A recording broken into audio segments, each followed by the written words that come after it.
آسانیاں بھی بنا دے گا، لوگ مالدار بھی سمجھیں گے۔ 11 تسبیح آپ نے یا وہابو کی کرنی ہے۔ اس میں آپ آسانی کر سکتے ہیں، آپ آدھا ذکر صبح کر لو، آدھا ذکر رات کو کر لو، اس کے 3 حصوں میں کر لو۔ 4 تسبیح صبح کر لو، پھر 4 تسبیح کر لو، پھر 3 تسبیح کر لو، یعنی کسی نہ کسی طریقے سے دن میں 1100 مرتبہ پورا کرنا ہے۔ چلتے پھرتے پڑھ سکتے ہیں، گاڑی ڈرائیو کرتے پڑھ سکتے ہیں، گھر میں میری مائیں اور بہنیں بیٹیاں پڑھ سکتی ہیں، گھر کا کام کچن کا کام کرتے ہوئے بھی پڑھ سکتی ہیں، وضو کے ساتھ بھی پڑھ سکتی ہیں، وضو کے بغیر بھی پڑھ سکتی ہیں۔ پاکی ناپاکی کی بھی کوئی قید نہیں ہے، کوئی مصلی، کوئی جائے نماز، کسی بھی چیز کی کوئی قید نہیں ہے۔ قید ہے تو بس اللہ کے حکم کی قید ہے۔ یا ایھا الذین آمنوا اذکروا اللہ ذکرا کثیرا، اے ایمان والو کثرت کے ساتھ اللہ کا ذکر کرو۔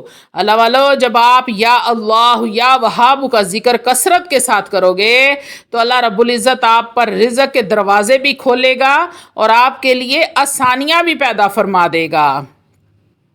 اللہ رب العزت آپ کو اور مجھے بھی روز اس کے حلال عطا فرمائے اور اللہ کی راہ میں خرچ کرنے والا بنائے۔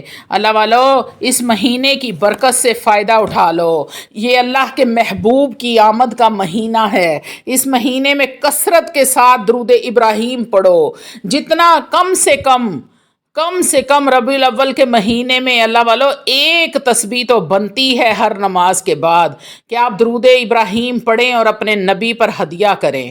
آپ رحمتوں، برکتوں، عظمتوں والے، شان والے، بزرگی والے نبی پر صرف 1 تسبیح درود ابراہیم کی پڑھ کر ہدیتاً تحفتاً نذرانتاً پیش کریں، پھر دیکھیں آپ کو رنگ کیسے لگتے ہیں۔ اللہ والو یہ مہینہ سال بعد آئے گا، اللہ کے محبوب کی آمد کا مہینہ ہے اور اللہ اپنے محبوب سے بے حد محبت کرتا ہے۔ مانگ لو اپنی جو مرادیں مانگنی ہیں، جو آپ کی خواہشیں ہیں، دلی حسرتیں ہیں، رب کو رب کے نبی کا واسطہ دے کر، اس کی آمد کا واسطہ دے کر آپ مانگ لو۔ اللہ رب العزت اپنے نبی کی آمد کے صدقے ہر چیز آپ کو عطا فرما دیں گے۔ اللہ والو یہ ایسا برکتوں والا، شان والا، بزرگی والا مہینہ ہے، اس مہینے میں وہ کام بھی بن جائیں گے جو کب سے بگڑے پڑے ہیں، جو بننے کا نام نہیں لے رہے تھے۔ ایک بار نبی پر برکتوں والا درود تو پڑھو، اس پر پڑھ کر ان کو ہدیتاً تحفتاً نذرانتاً پیش کرو، خلوص کے ساتھ، محبت کے ساتھ، عاجزی اور انکساری کے ساتھ۔ اللہ والو جب آپ اتنا اپنے نبی کے ساتھ پیار کرو گے، اللہ کے ساتھ پیار کرو گے، تو پھر جب آپ ان سے مانگو گے تو کیا وہ آپ کو عطا نہیں کریں گے؟ وہ تو عطا کرنے کی حد کر دیں گے۔ ایک بار مانگ کر تو دیکھو۔ وآخر دعوانا الحمدللہ رب العالمین۔